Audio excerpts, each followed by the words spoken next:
All right, John, this video series on the Model 700, America's Deer Rifle, we've already looked at all the various models that are out there for deer hunters. We've gone over a lot of the top features and how strong and accurate. Now we're getting down to the nitty-gritty. I'm about putting a scope on this thing because it's very important for your accuracy, right? Absolutely. I mean, proper scope mounting is absolutely key to accuracy. You want to make sure your crosshairs, you know, your vertical crosshair is perfectly vertical. Otherwise, at long distance, you know, your shot is going to vary either left or right. And even when you're sighting your gun in at 100 yards, if that crosshair isn't perfectly vertical, as you make your adjustments, if you're moving, say, horizontally or you know, windage or elevation, it's not going to move and track true to the direction you're trying to move it. So you've mounted thousands of scopes on deer rifles in your life, and give us the average deer hunter, you know, the basics. What do you need to know to scope up? We've jumped ahead a few steps here. This is a brand new rifle. We've removed the receiver plug screws. We've degreased those holes with rubbing alcohol, or you can use a lighter fluid, And then we've mounted this with a non-permanent Loctite to help keep it good and snug over shooting, you know, hundreds or thousands of rounds over the life of the rifle. The next thing we've done is we've applied 2 levels here, We've leveled up the base, with this level, you know, in the vise, and then we've brought this on to the barrel, and brought that so your 2 reference bubbles are both level at the exact same spot. So now that we've done that, we can remove this and we can go ahead and put our rings on. Now this is a 2-piece Picatinny rail, There's also 1-piece Picatinnies, but for a deer hunting rifle, I would recommend going with a 2-piece if you're going to use a Picatinny or Weaver style rail.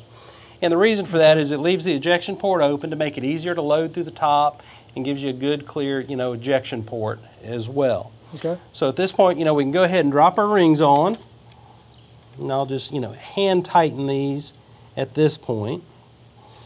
You'll notice that they have a cross bolt that goes through here, and you want to make sure that your cross bolt fits down in the slot. Good and snug. And that's what helps it, you know, stay put, you know, during recoil. So we'll go ahead and put this on, and of course, you know, you want your locking nuts on the opposite side of the ejection port, so it's not getting in your way when you're trying to load the gun or risk a shell hitting it during ejection. 1/2 wrench, and now we're just going to snug these down. And we can come back, you know, after the fact and really tighten these, but they're on there, they're pretty good and snug at this point. So now at this point, we will, you know, go ahead and drop our scope on. Now it's possible to have the scope rotated 90 degrees in the wrong direction. You know, in this case, Trijicon has their logo on the side, and most scope manufacturers do, and you want to make sure that side is opposite of the ejection port. And we will just drop that right in. Now we're ready for our top set of rings to drop on. And we're going to put our level back on here. Now you can see how far that bubble is out. So now I need to rotate that around. Well, that's a great tip right there. You know. And you can see we're back in line there. Get it exactly the same as our front reference point here. And we'll snug that down, and our crosshairs, you know, are going to be level.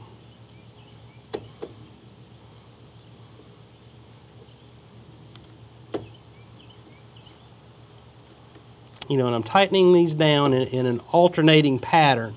You don't want to tighten down, you know, one side snug and then jump to the other side, because that's, you know, artificially going to put some torque, you know, on the scope and cause it to rotate.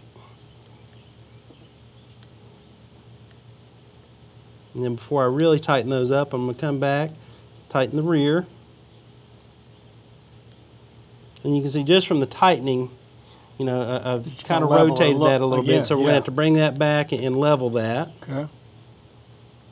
Yeah, if you didn't have that and you were tightening these, that thing would be moving on you a little bit. It would move all over the place.